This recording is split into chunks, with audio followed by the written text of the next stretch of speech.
Hello प्यारे बच्चों, कैसे हैं सभी। चलिए, तो क्लास 11th के स्टूडेंट्स के लिए अपना नेक्स्ट वीडियो आज हम डिस्कस करेंगे, dual nature of electromagnetic radiations. देखिए, इससे पहले हमने जो डिस्कस किया कि इलेक्ट्रोमैग्नेटिक रेडिएशंस क्या होते हैं, डेफिनेशन आपको ध्यान होगी, सभी को याद होना चाहिए। तो रेडिएशंस विच कंसिस्ट ऑफ या which have both electric field and magnetic field components, both are perpendicular to each other and also perpendicular to the direction of propagation of the radiations, are called electromagnetic radiations. They do not require any material medium for their propagation and their velocity is equal to the velocity of light. तो ये इसके main postulates थे किसके, electromagnetic radiations के, electromagnetic wave theory के। अभी इसमें कुछ बातें हैं कि रेडिएशंस में दोनों तरह का बिहेवियर होता है, पार्टिकल नेचर भी और वेव नेचर भी। देखिए, हमने क्या क्या देखा, हमने जो पढ़ा अभी तक उसी की बात करूँगा। ब्लैक बॉडी रेडिएशंस हमने डिस्कस किया, क्या भी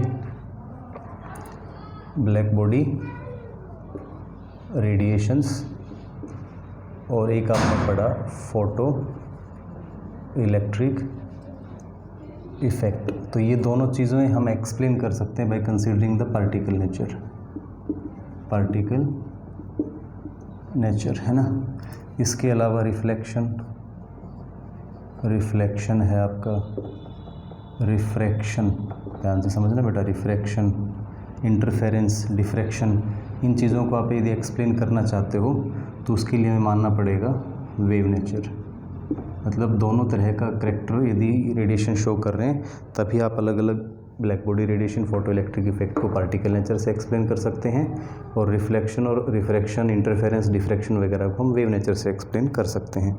एक्चुअली है क्या, जब भी कोई इलेक्ट्रोमैग्नेटिक रेडिएशन अपने सोर्स से निकल के, जैसे मान लो यहाँ से रेडिएशन आया और जब तक किसी मेटेरियल ऑब्जेक्ट से स्ट्राइक करते हैं ना, तो वो जो रास्ते में है तब तक तो वेव नेचर है।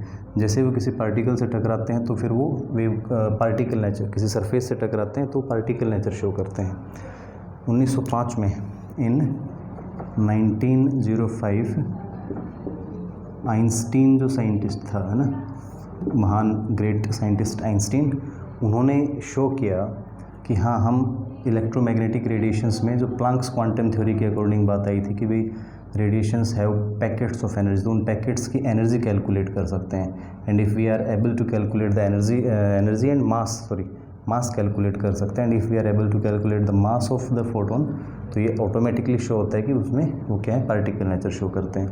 तो उसने दोनों इक्वेशंस लिए, एक तो प्लांक्स इक्वेशन जहाँ से E is equal to h nu, equation 1, ठीक है, प्लांक्स इक्वेशन, और एक अपनी खुद की equation E is equal to mc square, equation 2। इन दोनों इक्वेशन को इक्वेट किया यदि, तो वहाँ से आ गया h nu is equal to mc square, ठीक है। तो यहाँ से m इज इक्वल टू क्या आ जाएगा आपके पास, h nu upon c square.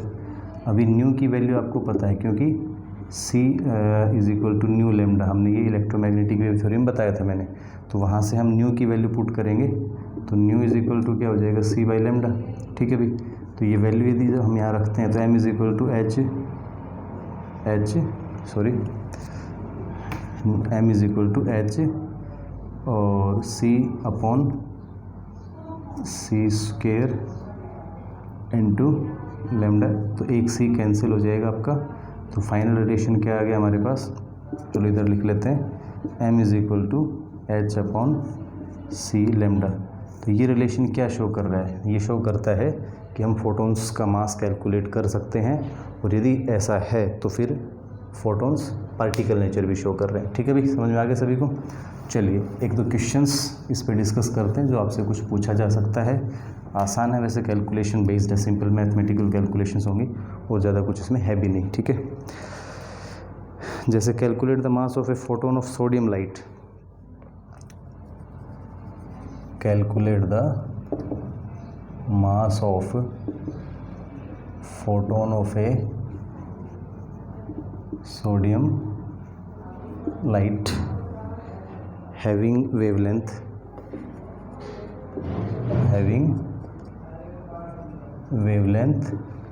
की वैल्यू आपको गिवन है 600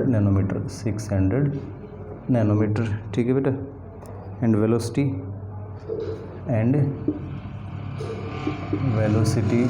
3 × 10⁸ मीटर पर सेकेंड, ये वैल्यू आपको गिवन है, ये आपको कैलकुलेट करना है। तो चलिए अब हम क्या करेंगे, हमें पता है कि हम क्या कर सकते हैं using relationship m is equal to h upon c lambda. Value put करो।